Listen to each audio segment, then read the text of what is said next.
The Dogman of Taylor Woods. Part 14. The Alpha Revealed. That night, after Enoch had gone, Paul felt drained. The prayer walk had taken everything out of him. He sat in the living room, turned on a football game, and let the familiar noise fill the silence. For a few moments, things felt normal again. Then the smell hit him. Thick, metallic, and foul, like blood, rust, and rot mixed together. It slid through the vents like smoke, clinging to everything. Paul gagged, covering his mouth. The air grew heavy, pressing on his chest. Then his truck alarm screamed from outside, shattering the calm night.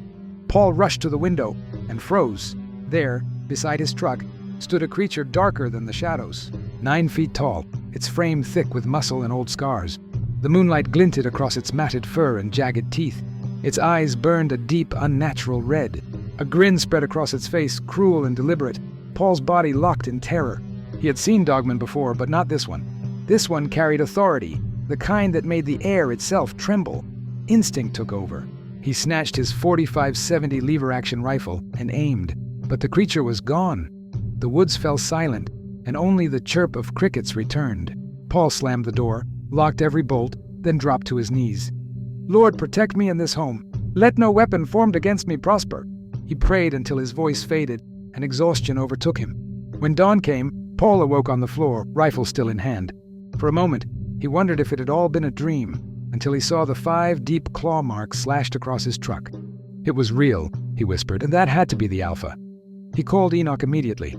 Half an hour later, Enoch's old pickup rumbled up the drive. The preacher's eyes went wide when he saw the damage. "Well," he muttered, "whatever did this was either mighty bold or mighty foolish." Paul's voice shook. "It was huge, Enoch. 9 feet tall. Red eyes. Looked like it had been through war." Enoch went pale, sitting slowly. "No, not that one. I thought it was gone. Me, your father, and your grandfather faced it years ago. The Lord told me to stop shooting and start praying. They didn't listen." Paul's heart pounded. "You know it?" Enoch nodded grimly. "That one's ancient, smarter than the rest. It's not just a beast, it's a curse tied to this land. It feeds on fear, anger, and sin. Every generation, it rises again, drawn to darkness. Your family's been at war with it for decades." Paul swallowed hard. "So what do I do?" "You stay under God's covering," Enoch said.